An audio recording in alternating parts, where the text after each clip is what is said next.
The first step in cheese making is to sterilize all of your equipment. Okay, we're just beginning the process of making cheddar cheese. What we're doing right now is we're trying to get the milk up to 88 degrees. Alright, we're almost to 88 degrees. We're making a cheddar cheese today. Alright, we're at 88 degrees. We're going to be adding the culture now. This is a mesophilic culture, which is used in cheddar cheese. And we just want to add it to sprinkle it to the top. Alright, we're here making cheddar cheese, and we are now going to gently stir up and down with an up and down motion to get this culture worked into the milk.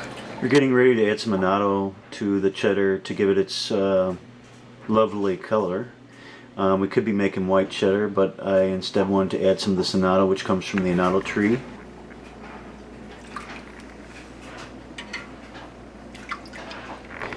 Next we'll add our calcium chloride. We're going to add about a teaspoon. I'm now going to dilute a tablet and a half of vegetable rennet.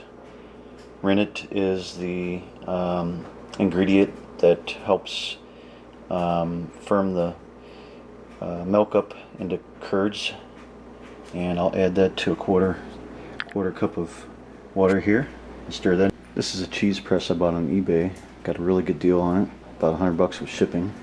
That's pretty good, 9.9 pounds. I'd say their calculations are pretty accurate. I have the cheese press set up and ready to go. I've got a pie pan that I'm going to be using to drain off the whey. And I have a fairly large mold because I'm using 6 gallons of milk, which will yield me about 4 3/4 pounds of cheese.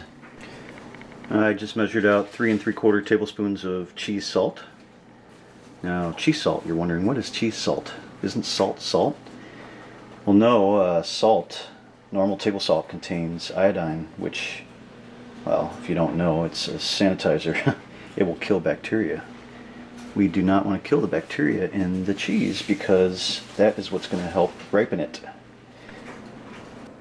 Okay, we're at 37 minutes now, and we're checking for a clean break again.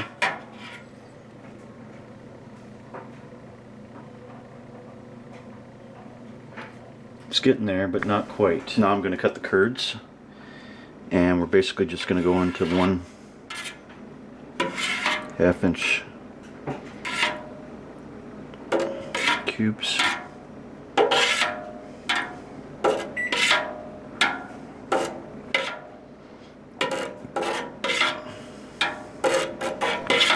Okay, we just got done cutting the curds, and we're trying to bring the temperature from 88 up to 102. This has to be a very slow process, so we're figuring around 1 degree every 3 minutes. Currently the thermometer is up to about 92 or so, so we're right on schedule.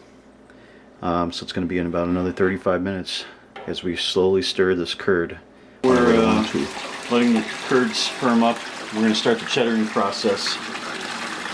We're creating a hot water bath to get these curds back up to 102. We just got done straining them. What we want to do is this curd's going to set up, and we're going to start cutting it and turning it over and turning it over, and it's going to start to acidify. Alright, we're going to start turning the curds over. This is known as the cheddaring process. I'm going to turn them over every 10 minutes for 40 minutes.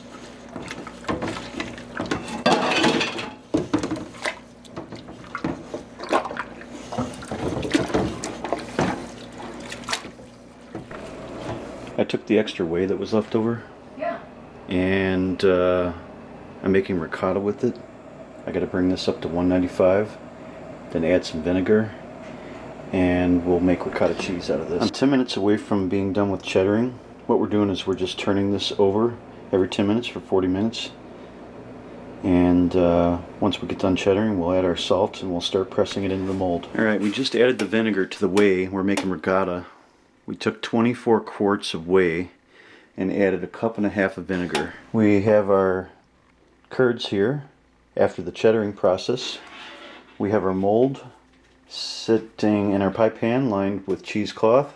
Alright, we're going to start cutting the whey up now.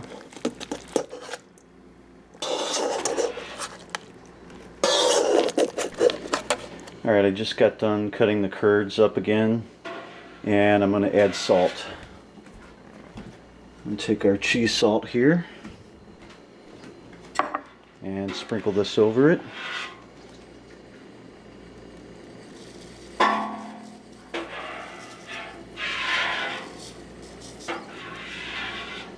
And we'll stir that in. Alright, I'm mixing the salt in right now. Hi. We just got done pressing the cheese for about 4 hours, and I had it at 10 pounds for an hour and then 40 pounds for the other 3 hours, and we got to leave it under 40 pounds for 12 hours, but I wanted to take it out and redress it, because you're supposed to redress it every once in a while to make sure that your block of cheese comes out nice and firm. And you can see all the curds here, how they're starting to come together really nice. As time goes on and the cheese gets pressed, that'll become even more compressed. So I'm going to take this block of cheese here. That's a beautiful block of cheese. And go ahead and put this back into the molding here. Okay, so we're putting it back under our cheese press here.